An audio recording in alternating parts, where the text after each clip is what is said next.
Kamu anak kecil ngapain? Sana diusir lah ya, anak kecil ya. Anak kecil nanti malah ngerepotin kan begitu.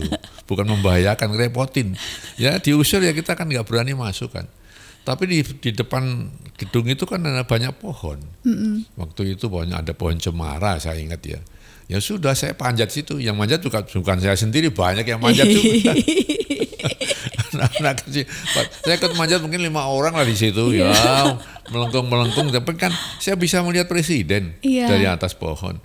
Sambil berdoa, ya Allah saya diusir-usir gimana sih? Saya ingin dekat presiden. Mudah-mudahan suatu saat saya bisa dekat presiden ya Allah kan begitu. Ada satu lagu yang Bapak nyanyikan itu enak banget nyanyiinnya Pak. Dan lagu itu lagu wajib karaoke.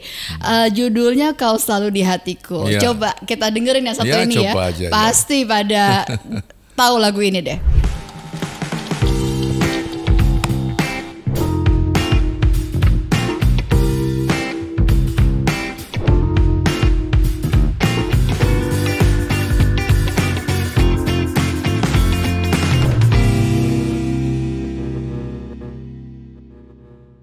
Halo Sobat One Team Press, kembali lagi bersama dengan saya Prita Laura di sini di ruang One Team Press bersama dengan Ketua Dewan Pertimbangan Presiden Bapak Wiranto yang sudah ketemu di episode pertama ya. Sekarang kita lanjutkan di episode kedua. Pak, banyak yang bertanya, netizen pada ingin tahu Bapak ini sekarang kesibukannya apa selain sebagai Ketua Dewan Pertimbangan Presiden. Masih bikin lagu nggak Pak? Karena Bapak kan suka nyanyi nih, terkenalnya Pak. Ya kecuali ada tugas-tugas yang harus saya lakukan ya di kantor Dewan Pertimbangan Presiden. Saya juga punya kegiatan lain ya. Banyak saya memang masih menjabat sebagai penasihat terutama ya, penasihat misalnya saya penasihat dan Dewan Pertimbangan misalnya kan, bukan Dewan Pertimbangan, Dewan Kehormatan ya. Misalnya PPSI saya masih juga sebagai Ketua Dewan Kehormatan PPSI, kemudian ada di Paguyuban Jawa Tengah juga saya masih Ketua Dewan Pembina, ada lagi nanti di Asosiasi Perguruan Tinggi Swasta Indonesia saya juga menjadi Ketua Dewan Kehormatan di Universitas Negeri Jakarta, saya Ketua Dewan Penyantun, dan masih banyak lagi lah ya kegiatan saya yang menyangkut kegiatan sosial kemasyarakatan. Sehingga kecuali saya sibuk juga ya atau disibukkan ya dengan urusan tugas pokok sebagai Ketua Dewan Pertimbangan Presiden, saya juga masih mengikuti berbagai kegiatan yang dilaksanakan oleh berbagai organisasi kemasyarakatan. Kalau nyanyi dan bikin lagu masih nggak Pak? Kan ada 11 ya Pak lagunya ya Pak? Ya nyanyi itu kan saya memang dari muda saya senang menyanyi ya. Karena saya berpendapat bahwa menyanyi itu menyenangkan orang lain ya. Nyanyinya bagus, orang tepuk tangan karena bagus. Nyanyinya fales lucu, orang tepuk tangan juga. Menghibur kan begitu ya. Dan kemudian menyanyi itu kan sehat ya. Contohnya kalau burung sakit nggak pernah dia berkicau nggak ya. Hanya burung yang sehat aja yang berkicau. Jadi kalau orang yang menyanyi itu berarti kan ada kegembiraan, berarti kan dia sehat ya. Dan menyanyi juga bisa mencurahkan berbagai perasaan kita dengan lagu. Jadi saya kira menyanyi itu nggak ada masalah kan ya. Saya juga sering mengatakan teman-teman kalau misalnya dalam satu pertemuan suruh nyanyi aja, nggak ada masalah kok itu. Yang bermasalah kan yang mendengarkan. Ya benar juga Pak. Nah makanya ya nggak usah malu, nyanyi aja. Kalau disuruh nyanyi usah nggak mau nyanyi aja. Kalau palas yang salah yang nyuruh, bukan Anda. Benar juga Pak, yang bermasalah yang mendengarkan. Pak, ada satu lagu yang Bapak nyanyikan itu enak banget nyanyiinnya Pak, dan lagu itu lagu wajib karaoke. Judulnya Kau Selalu di Hatiku. Coba kita dengerin yang satu ini ya. Pasti pada tahu lagu ini deh. Kau selalu di hatiku, bersemi di dalam kalbu. Tiada ku bimbang padamu bulan, saksi yang abadi.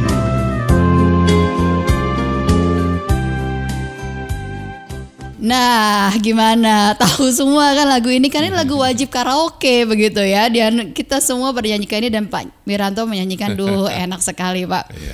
Bapak katanya bikin lagu baru, judulnya Nusantara Pak. Itu Gimana lagunya? Apa pesan dari lagu itu, Pak? Jadi sewaktu Presiden sudah memutuskan untuk membuat kebijakan ya tentang perpindahan ibu kota dari Jakarta ke Kalimantan Timur dengan berbagai pertimbangan ya yang memang sangat rasional dan juga menyongsong masa depan, maka beliau mengatakan bahwa ibu kota negara Jakarta nanti akan pindah di Kalimantan Timur dan kota itu, ibu kota itu yang baru itu namanya Nusantara.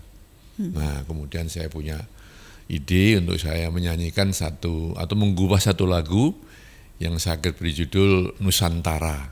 Ya, tapi intinya adalah ya bagaimana dengan lagu itu saya mengajak satu semangat ya untuk kita bersama-sama sebagai bangsa untuk berkarya untuk Indonesia. Jadi tidak mungkin kalau karya untuk Indonesia hanya dilakukan oleh perorangan, nggak mungkin, tapi harus dalam satu bentuk kolaborasi seluruh bangsa, sehingga dari Aceh sampai Papua saya inginkan bahwa kita bersatu sebagai bangsa. Saya ingatkan bahwa kita di Sumpah Pemuda sudah mengatakan kita ya satu nusa satu bangsa, sehingga kita satu bahasa Indonesia, satu tumpah darah Indonesia ya, dan itu semuanya kan merupakan satu katakanlah satu sumpah yang harus kita jaga betul. Nah, seperti apa lagunya nanti juga kita akan kasih bocorannya buat Anda semua ya, lagunya seperti apa. Yang penting itu Anda sudah tahu semangat dari lagu itu seperti apa. Nah, Pak, kita senang banget Bapak aktif di banyak kegiatan tadi Bapak sampaikan. Hobi Bapak juga masih jalan buat lagu, nyanyi masih jalan, karena terus terang kami ini sempat khawatir loh Pak. Ketika setelah peristiwa penusukan di Banten itu Pak, ini masyarakat Indonesia tuh khawatir bagaimana kondisi Bapak. Jangan sampai Bapak ini ada apa-apa, berakibat fatal, nggak bisa aktif lagi dan sebagainya. Gimana waktu itu Pak? Bapak sebenarnya kondisi Bapak bagaimana sih? Karena semua tuh menanti Bapak tuh bagaimana gitu setelah itu begitu Pak. Iya, memang juga ya banyak saya juga merasa bahwa itu merupakan satu kejutan juga ya, karena sesuatu peristiwa yang tentu tidak direncanakan oleh kita ya, dan tidak disangka-sangka, tapi itu satu katakanlah musibah ya yang saya hadapi sebagai risiko dari tentu jabatan saya kan begitu ya. Tapi ya kita bersyukur bahwa Allah Subhanahu Wa Taala, Tuhan Yang Maha Kuasa masih mengizinkan saya untuk menyambung hidup saya, karena memang cukup fatal ya, cukup fatal karena 2 tusukan. Sehingga ya katakanlah usus saya keluar, masuk lagi dalam operasi terakhir di RSPAD juga ya katakanlah sangat kritis situasinya, tapi tentunya saya bisa bangkit kembali dan sampai sekarang alhamdulillah ya atas doa restu seluruh bangsa Indonesia ya saya bisa masih sehat sampai sekarang dan kembali melaksanakan kegiatan seperti semula ya. Itu satu isyarat bahwa pengamanan para pejabat harus diperketat lagi ya. Iya Pak. Itu. Iya Pak. Bukan berarti ketakutan atau kekhawatiran yang berlebihan, tapi memang kewajiban kita ya menjaga para pejabat yang bertugas bersama masyarakat untuk bisa melaksanakan tugas dengan baik, tanpa ancaman ya, dan tanpa satu kejadian yang bisa mengganggu katakanlah keselamatan mereka. Ya. Kalau bicara soal hikmat tadi kita bicara soal wisdom terus Pak. Apa wisdom yang Bapak dapatkan dari seorang Bapak Wiranto dalam ketika diizinkan oleh Allah untuk menghadapi masa seperti itu? Ya, artinya bahwa kejadian seperti itu kan tidak kita harapkan, tapi bisa terjadi kepada siapa saja. Ya. Oleh karena itu kembali tadi malah kewaspadaan aparat keamanan ya untuk menjaga situasi yang tidak terduga itu harus sangat prima. Dan seluruh kegiatan yang dilaksanakan harus terencana dengan baik, termasuk ya bagaimana sistem pengamanannya. Bukan hanya pribadi-pribadi, tapi satu event-event yang menyangkut banyak manusia itu juga harus direncanakan dengan baik. Misalnya sepak bola, ya katakanlah ada pertunjukan band ya, ada satu perhelatan besar yang menyangkut atau mengarahkan banyak manusia. Itu kembali tadi bahwa dari sisi keamanannya ya harus rencanakan dengan sebaik-baiknya, diantisipasi segala kemungkinan sehingga bisa dieliminasi sebelum terjadi. Senang sekali Bapak bisa kembali sehat, bisa kembali berbakti buat negeri ini. Karena kalau kita melihat ya, Pak Wiranto ini luar biasa, ada bersama dengan 4 presiden dekat. Tapi yang menarik, apa yang terjadi jauh sebelum Bapak dipercaya dekat dengan di posisi-posisi strategis yang dekat dengan presiden, yaitu ketika Bapak masih kecil, Bapak sempat nonton Pak Soekarno pidato di Loji Gandrung. Waktu itu Bapak kalau nggak salah manjat atau apa gitu, pokoknya demi bisa nonton begitu. Dan waktu nonton itu Bapak tuh punya harapan, ya Tuhan bagaimana caranya saya ingin dekat dengan presiden. Betul begitu Pak? Iya. Itu cerita lama sebenarnya ya, sudah sering saya sampaikan kepada teman-teman, kepada anak-anak saya. Itu waktu saya masih SD ya, tahun 1950-an lah begitu. Ada berita di Solo ya, saya lahir dan besar saya lahir di Jogja, besar di Solo. Saya di sekolah SD di Solo, mendengar bahwa Bung Karno akan pidato di Loji Gandrung ya. Loji Gandrung itu kediaman wali kota Solo ya waktu itu ya. Nah, tentu sebagai anak kecil ya pengen lihat lah ya, pengen lihat Presiden Soekarno itu kayak apa ya. Sehingga pada saat beliau pidato saya akan ikut masuk ke Loji Gandrung itu, saya ditahan oleh Cakrabirawa ya, sekarang pas Pampres lah sekarang ini. Kamu anak kecil ngapain? Sana diusir lah ya, anak kecil ya. Anak kecil nanti malah ngerepotin kan begitu. Bukan membahayakan, ngerepotin. Ya diusir ya, kita kan nggak berani masuk kan. Tapi di depan gedung itu kan ada banyak pohon. Waktu itu ada pohon cemara saya ingat ya. Ya sudah saya panjat situ. Yang manjat juga bukan saya sendiri, banyak yang manjat juga. Anak kecil, saya ikut manjat mungkin 5 orang lah di situ ya, melengkung, tapi kan saya bisa melihat presiden dari atas pohon. Sambil berdoa, ya Allah saya diusir-usir, gimana sih? Saya ingin dekat presiden, mudah-mudahan suatu saat saya bisa dekat presiden, ya Allah kan begitu.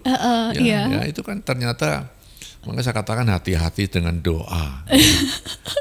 Bukan kadang-kadang kalau doa kamu dengan sungguh-sungguh kamu lakukan, itu Allah akan mengabulkan. Dan ternyata saya memang dekat dengan presiden terus kan. Iya Pak, bukan hanya satu. Ajudan presiden, menterinya presiden, panglimanya presiden. Terakhir dari ajudan presiden sekarang sudah penasihat presiden. Kan dekat terus. Tapi tidak pernah saya waktu itu jadi presiden, nggak pernah, doanya nggak sampai ke sana. Ya. Itu menarik, doanya di situ dekat dengan presiden. Saat saya nyalon presiden ya belum dikabulkan Allah karena doamu cuma dekat. Ya. Menarik Pak. Nah itu dia, makanya saya katakan teman-teman hati-hati kamu dengan doa, jangan main-main, saya katakan begitu. Kalau Tuhan mengabulkan ya kamu harus bersiap-siap begitu. Iya. Menarik sekali. Itu cerita waktu kecil ya. Gitu. Jadi apa doa Anda nih? Karena doa anak kecil itu bisa jadi sesuatu yang murni ya Pak, ditangkap oleh Tuhan. Betul. Nah ini kalau bicara soal karir Bapak, kalau kita bicara soal bagaimana menggali wisdom dari bangsa ini nih, Bapak ini ada terus di situ begitu Pak ya, di titik-titik krusial, titik-titik kritis dari bangsa ini. Pada masa Presiden Soeharto, Bapak mengawal bagaimana proses peralihan, sehingga kemudian baik-baik saja. Saya masih ingat waktu itu saya ikut demonstrasi dulu Pak waktu itu. Bagus. Waktu itu Bapak bilang bahwa ABRI akan menjaga kehormatan dan keamanan dari mantan presiden. Saya masih ingat kata-kata itu karena buat saya itu sesuatu yang wow. Kehormatan itu tuh luar biasa, Bapak sampaikan seperti itu. Kemudian juga Bapak menjadi Menhankam, Panglima ABRI, Panglima TNI pada saat Kabinet Reformasi Pembangunan Presiden B.J. Habibie. Kemudian menjadi Menko Polhukam pada masa Presiden Abdurrahman Wahid, menjadi Menko Polhukam pada masa Presiden Joko Widodo, dan kemudian menjadi Ketua Dewan Pertimbangan Presiden dari tahun 2019 sampai dengan sekarang di Kabinet Indonesia Maju Presiden Joko Widodo. Dalam semua perjalanan itu, bagaimana wisdom Bapak melihat seorang pemimpin mengelola negara ini? Seharusnya seperti apa Pak? Ya harusnya ada satu, atau bukan harusnya ya, seorang pemimpin yang baik ya, harus memahami sesuatu prinsip-prinsip pemimpinan ya, walaupun saya tahu bahwa kalau kita bicara di ilmu kepemimpinan ya, itu prinsip kepemimpinan itu banyak sekali ya, yang memberikan rumusan-rumusan ya. Di TNI juga ada ya, kemudian di beberapa kitab-kitab lama juga ada, di agama juga ada. Begitu banyak lah ya satu rumusan tentang bagaimana pemimpin yang baik ya. Tapi dari apa yang saya ikuti dengan beberapa pemimpin negeri kita, maka satu hal yang harus dipahami pemimpin bahwa beliau harus sadar bahwa menjadi pemimpin itu kecuali ridho dari Allah ya. Katakanlah suatu kesempatan dari Allah ya. Itu dipilih rakyat. Kesadaran itu dulu harus ada. Pemimpin juga harus tahu permasalahan. Bukan permasalahan, tapi tahu tugasnya dulu dan masalah apa yang akan diemban dalam tugas itu. Dan dia harus punya satu kemampuan untuk menyelesaikan permasalahan-permasalahan ya, terhadap komunitas yang dipimpinnya. Dia harus tahu betul. Tidak hanya tahu ya, karena kadang-kadang tahu tapi tidak berani melaksanakan karena takut risikonya. Jadi keberanian itu diharuskan. Ya, keberanian untuk melakukan eksekusi terhadap penyelesaian masalah. Itu berisiko pasti. Ya. Sebab setiap Anda menyelesaikan masalah bukan membuat orang semua senang, belum tentu. Ya. Keputusan Anda pasti ada yang tidak senang, nggak setuju. Tapi keberanian Anda untuk bagaimana tetap memutuskan kalau itu betul-betul katakanlah berhasil membahagiakan untuk kepentingan masyarakat banyak. Ya. Gitu ya. Harus berani. Ya. Saya lihat banyak pemimpin yang pandai ya, berpikir, pandai merencanakan, tapi waktu mengeksekusi dia ragu-ragu karena apa? Risikonya nanti gak disenangi rakyat, nanti kebanyakan nanti udah terlambat. Ya. Masalah sudah bergulir kan begitu. Karena memang begitu cepat ya Pak ya. Iya betul ya. Dan yang terakhir memang kembali tadi bahwa dia harus berani mempertanggungjawabkan apa yang dilakukan ya kepada siapapun yang dipimpinnya. Ini sederhana tapi saya kira apa yang saya lakukan seperti itu ya, sehingga apa yang saya lihat ya dari para pemimpin harus seperti itu. Ya. Itu intinya. Memang banyak sekali kan, ada yang menyalakan ada prinsip kepemimpinan ya, misalnya harus punya kualitas intelektual, kualitas moralitas, kemudian punya integritas, punya akseptabilitas, kemudian juga punya istilahnya punya kemampuan spiritual yang cukup. Itu semuanya kan ya persyaratan-persyaratan yang banyak sekali. Tapi yang saya lihat seperti itu. Baik ya. Pak. Ini pertanyaan yang sangat penting sebenarnya dalam konteks hari ini Pak, karena kita tahu pemimpin masa depan Indonesia menjadi satu perbincangan hangat dimanapun di Indonesia di tahun-tahun ini, dan mendapatkan apa yang paling esensial dari seorang pemimpin di negeri ini, dari seorang bapak yang mengalami begitu banyak proses reformasi dan juga kemudian berbagai kepemimpinan di negeri ini, apa yang benar-benar dibutuhkan itu menjadi satu jawaban yang sangat penting Pak, sangat berarti. Jadi itu intinya. Terima kasih Pak. Nah, terkait dengan momen-momen ini Pak, bisakah Bapak ceritakan salah satu momen bersama dengan misalnya Pak Harto yang Bapak masih ingat Pak? Kita gali satu-satu Pak dari 4 presiden ini Pak. Dengan Pak Harto ada Pak satu momen yang Bapak paling ingat Pak?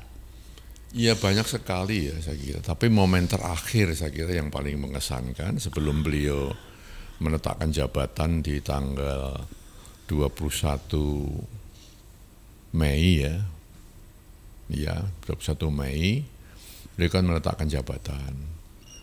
20 Mei malam ya beliau memanggil saya untuk menyerahkan satu instruksi presiden ya nomor 16 ya. Instruksi presiden nomor 16 yang intinya adalah isinya atau intinya di situ memberikan kewenangan kepada saya untuk melakukan atau menentukan kebijakan nasional, satu. Yang kedua, para menteri dan para pejabat pusat dan daerah membantu saya sebagai panglima.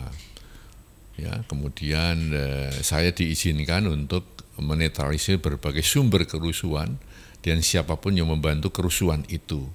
Ya. Dan jabatan itu disebut ada Panglima Komando Operasi Keamanan dan Keselamatan Nasional, gitu ya. Nah, uniknya pada saat beliau menyerahkan itu kepada saya, lazimnya ya seorang atasan menyerahkan perintah kepada bawahan kan, saya kasih surat ini, baca dan laksanakan, kan begitu kan? Yeah. Tapi beliau tidak, beliau mengatakan, ini surat ini, kamu terima, kamu laksanakan boleh, tidak dilaksanakan juga tidak apa-apa. Beliau sampaikan seperti itu, Pak. Apa maknanya, Pak? Nah disitulah ya, makanya disitu kan orang kan nggak tahu kan, bingung ya ini gimana ini. Tapi intinya maknanya adalah bahwa ada TAP MPR ya, TAP MPR nomor 5, ketetapan MPR nomor 5 waktu itu. Waktu itu MPR masih lembaga tertinggi negara. Yeah. Yang memilih presiden adalah MPR.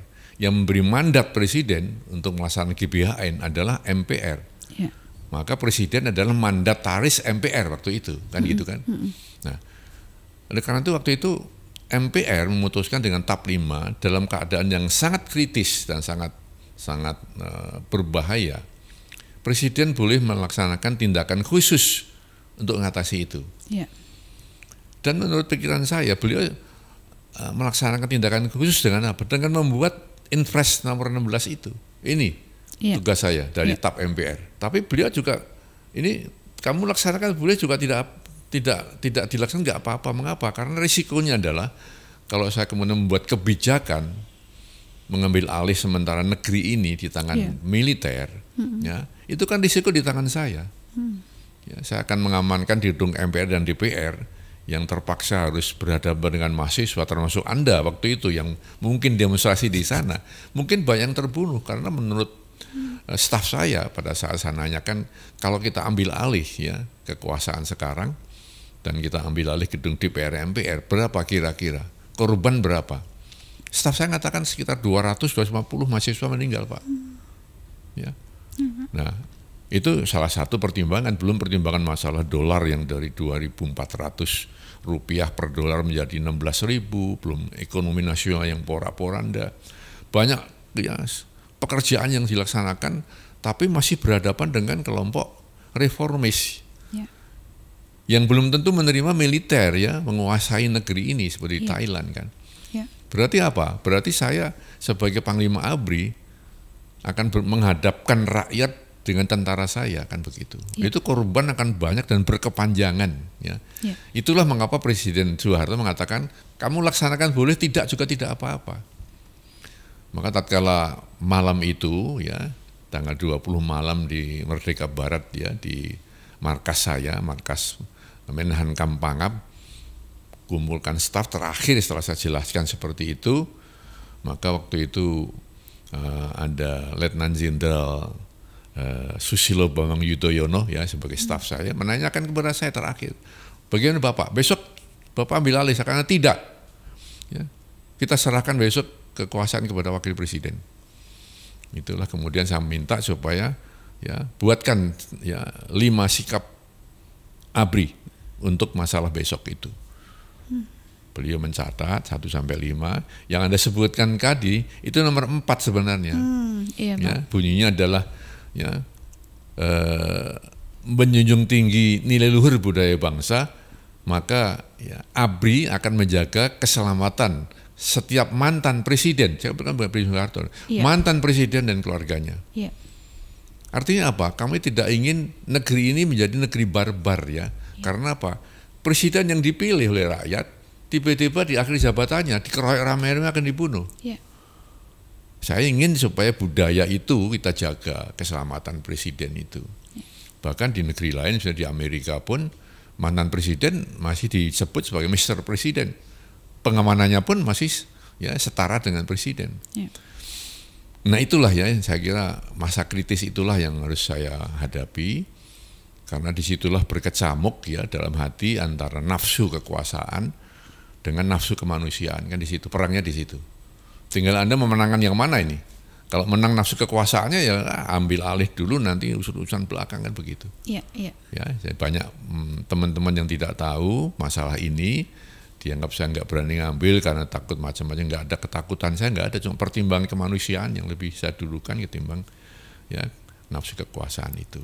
Ya. Kalau saya pribadi mengartikan apa yang disampaikan oleh Pak Harto, bahwa ini mandat boleh dilaksanakan boleh tidak adalah satu bentuk kepercayaan Pak Harto bahwa Bapak akan mengambil keputusan yang terbaik. Beliau tahu saya nggak akan laksanakan, ya karena tanggal 16 Mei, ya pada saat para ketua DPR, ya ada waktu itu ada Sarwan Hamid, ada Harmoko, ada satu lagi yang dari Golkar itu apa ya,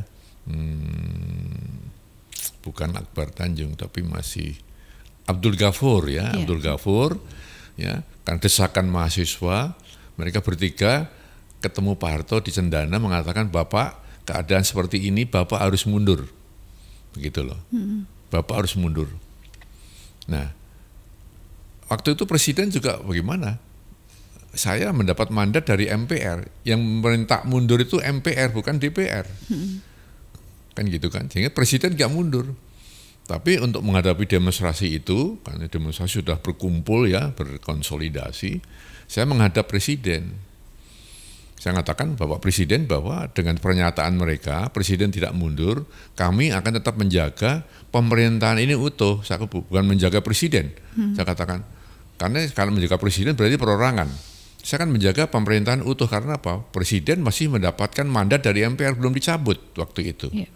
Presiden masih sebagai mandataris MPR. Yang berhak menurunkan Presiden adalah MPR. Jadi saya katakan ABRI akan tetap menjaga pemerintahan ini berdiri. Namun saya katakan pada Presiden, kalau keadaan berlarut-larut Pak, ya, maka korban akan berjatuhan.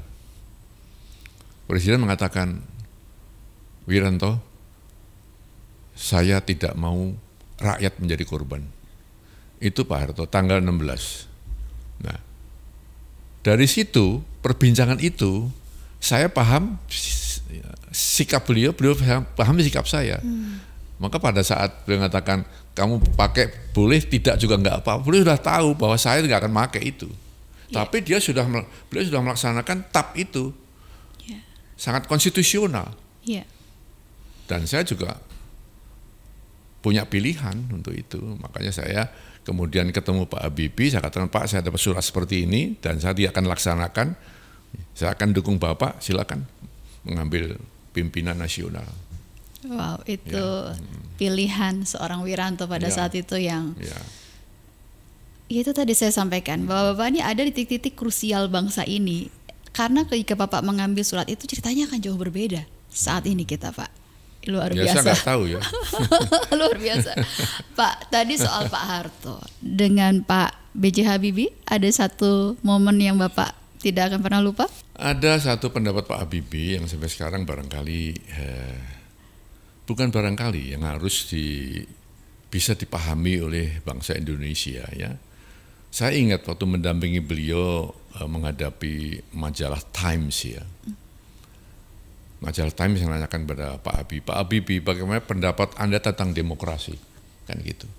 Beliau mengatakan bahwa, oke, Indonesia is demokrasi, tapi demokrasi Indonesia mengambil esensinya, dia mengatakan begitu.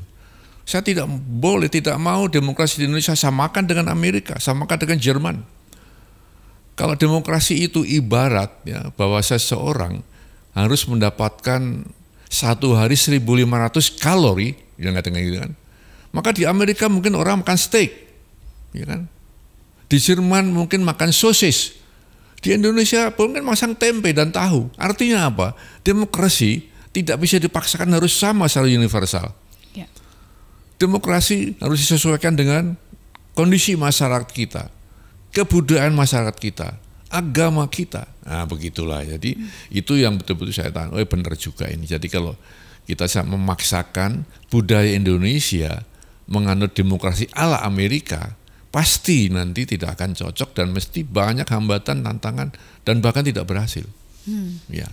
Nah itu saya kira ya, hal yang saya temukan ya di antara begitu banyak ya pertemuan saya dengan para presiden, dan banyak yang saya catat, tapi itulah beberapa poin-poin, titik-titik kritis yang saya sampai sekarang masih ingat ya. Itu jadi pembelajaran juga kita Pak, karena jangan sampai kita memaknai demokrasi melihat kepada bagaimana praktek di negara lain, begitu betul, Pak. Dengan Presiden Abdurrahman Wahid, apa momentumnya Pak yang Banyak tidak juga. terlupakan? Itu banyak sekali ya. Presiden Abdurrahman Wahid itu memang sangat optimis ya dalam berbagai hal. Ya.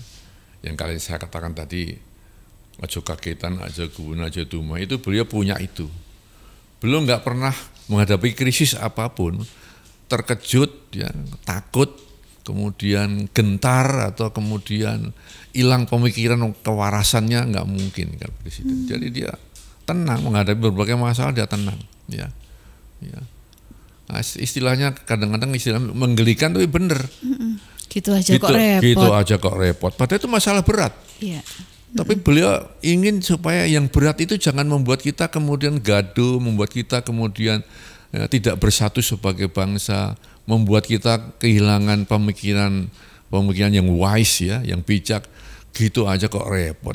Jadi dia ingin masalah berat itu menjadi kemudian cair dan ringan. Itu juga tidak gampang. Iya. Ya. Iya, itu dia. Iya. Untuk menjaga kewarasan seorang Iya. pemimpin tadi ya Iya. Pak ya. Dengan Presiden Joko Widodo, bagaimana Pak momen Ya, yang tidak banyak terlupakan? sekali, ya. Beliau kan sekarang masih menjabat ya. Adakah momen yang yang ini saya nggak akan pernah lupa begitu Pak? Beliau berani mengambil keputusan ya. Pemimpin yang sangat berani mengambil keputusan, yang saya tahu bahwa kalau beliau sudah merasa ini merupakan satu kebijakan yang benar ya. Tidak hanya benar ya. Beliau pertahankan itu. Benar. 3 kali konfirmasi benarnya berarti Ya. Pak.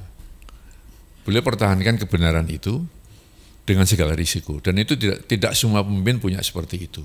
Iya. Ya, banyak pemimpin yang tatkala mempunyai suatu pendapat ya, dan waktu test the water katakanlah dicoba untuk disebarluaskan, mendapat banyak tantangan, kemudian withdraw ya, mundur karena ketakutan terhadap risiko. Pak Jokowi ya, seseorang pemimpin yang saya katakan berani ambil risiko, seperti yang prinsip saya katakan di atas tadi. Tahu masalah ya, mau dan mampu melaksanakan karena berani ambil risiko. Iya. Ada di Pak Jokowi. Nah sekarang ini ternyata ketika mengetahui saya akan wawancara Bapak, netizen tidak mau ketinggalan Pak, ingin Ya. juga menitipkan pertanyaannya ke Bapak. Pertanyaannya ini ada begini Pak, pernah tidak Bapak Wiranto sampai kehabisan pulsa atau paket data terus kebingungan gimana mengisinya? Saya nggak pernah bingung, saya punya ajudan. Tapi bener Pak, Bapak aktif menggunakan stiker di WhatsApp, betul Pak? Oh enggak lah. Oh enggak, oh itu tidak benar itu. Nah ada lagi, jadi kalau masalah pulsa nggak masalah lah Pak Wiranto ya, karena ada ajudan yang membantunya. Nah ini juga pertanyaan nih Pak dari netizen. Boleh tahu nggak sih Pak planning Bapak untuk 2024? Nah bagaimana Pak? Planning saya menyelesaikan tugasnya dengan sebaik-baiknya. Ya. Salah nanyanya netizen, bukan 2024, setelah 2024 harusnya nanyanya. Kalau gitu saya mewakili netizen boleh ya Pak ya? Pemerintahan ini kan berakhir di Oktober 2024. Ya udah kita selesaikan, kita kawal dengan baik.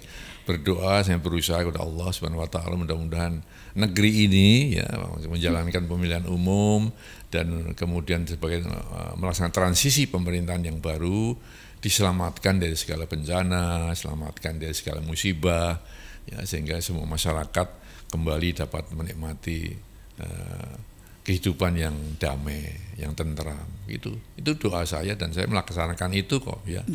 Kalau setelah 2024 Pak? Ya belum tahu. Jadi belum tahu Pak netizen. Nah Pak, terakhir Pak pertanyaannya, kita kan menghadapi bonus demografi kemarin pada saat 16 Agustus juga Presiden menekankan ini sebuah peluang bonus demografi untuk Indonesia. Anak muda banyak di Indonesia, bisakah Bapak memberikan saya katakan nation wisdom of the nation gitu ya kepada para anak muda? Silakan Pak. Iya, di dalam kita sekolah ya, terutama di universitas ya, ada namanya the windows opportunity, jendela kesempatan. Jendela kesempatan itu merupakan satu peluang yang lahir dari kondisi-kondisi tertentu yang kemudian kalau nggak kita laksanakan maka jendela akan menutup kembali. Ya, itu seperti yang disampaikan Pak Jokowi bahwa pada saat bonus demografi ya kita mendapatkan begitu banyak tambahan manusia, ya, dan kita punya begitu banyak kekayaan alam di negeri ini, maka kolaborasi antara ya kekayaan alam dan manusia yang banyak itu harus diserasikan kan. Si manusia yang banyak itu harus tercerahkan dengan kecerdasan teknologi baru, ya, sehingga dapat mengolah kekayaan alam ini menjadi satu nilai tambah bagi devisa negara, bagi kemakmuran masyarakat. Tapi kalau masyarakat itu tidak tercerahkan, nggak terdidik, ya, maka sumber daya alam ini nggak ada gunanya. Akan dikeruk bangsa lain dan mereka yang makmur, kita tetap melarat. Itulah dikatakan ya, itu kesempatan emas ya yang tidak akan terjadi setiap waktu. Karena disitulah dari hitung-hitungan waktu, walaupun ini juga banyak nggak setuju, silahkan aja nggak setuju, nggak ada apa-apa. Tapi kan hitungan ini kan hitungan yang realistis ya, rasional. Ya, dengan demikian maka perlulah di situ ya peluang emas itu, ya kan gitu kan, the windows opportunity itu ya kita pahami betul. Nggak hanya dipahami, tapi kita aplikasikan dalam bentuk perencanaan yang matang, kegiatan yang benar kan begitu. Itulah makanya butuh pemimpin yang paham, butuh pemimpin yang berani, butuh pemimpin yang tahu permasalahan, yang berani ya untuk membuat suatu keputusan yang tegas masalah itu. Itu yang dimaksud Pak Jokowi sebenarnya. Sehingga ya kalau Presiden memperingatkan itu, mengingatkan itu, nggak ada masalah. Apa pesan Bapak kepada anak-anak muda, Pak? Bagian dari wisdom Bapak mengawal negara ini sampai sejauh ini. Saya kira memang belajar itu ya, itu penting ya. Kan dari belajar kita menjadi paham. Dari paham kita punya kemampuan. Dan dari kemampuan kita punya arti terhadap negeri ini. Ya, sehingga adik-adikku, anak-anakku, ya belajarlah selama Anda punya kesempatan, ya karena itulah modalitas yang sangat baik bagi kemajuan bangsa dan negara di masa depan. Mengakhiri podcast kita, Pak, tampaknya kurang afdol, Pak, kalau kita nggak dengar suara Bapak bernyanyi sedikit, Pak. Kalau nggak ada musik, oh ya, oke deh kalau gitu, Pak. Berarti kita mesti bikin lagi, Pak, kalau ada musiknya nanti ya, Pak. Dengarkan aja, saudara kawan banyak kok itu. Dengarkan, cuplik aja. Klik ya di YouTube atau bisa di Google ya, Wiranto menyanyi. Klik aja di situ. Banyak lagu itu, saya, banyak sekali lagu saya.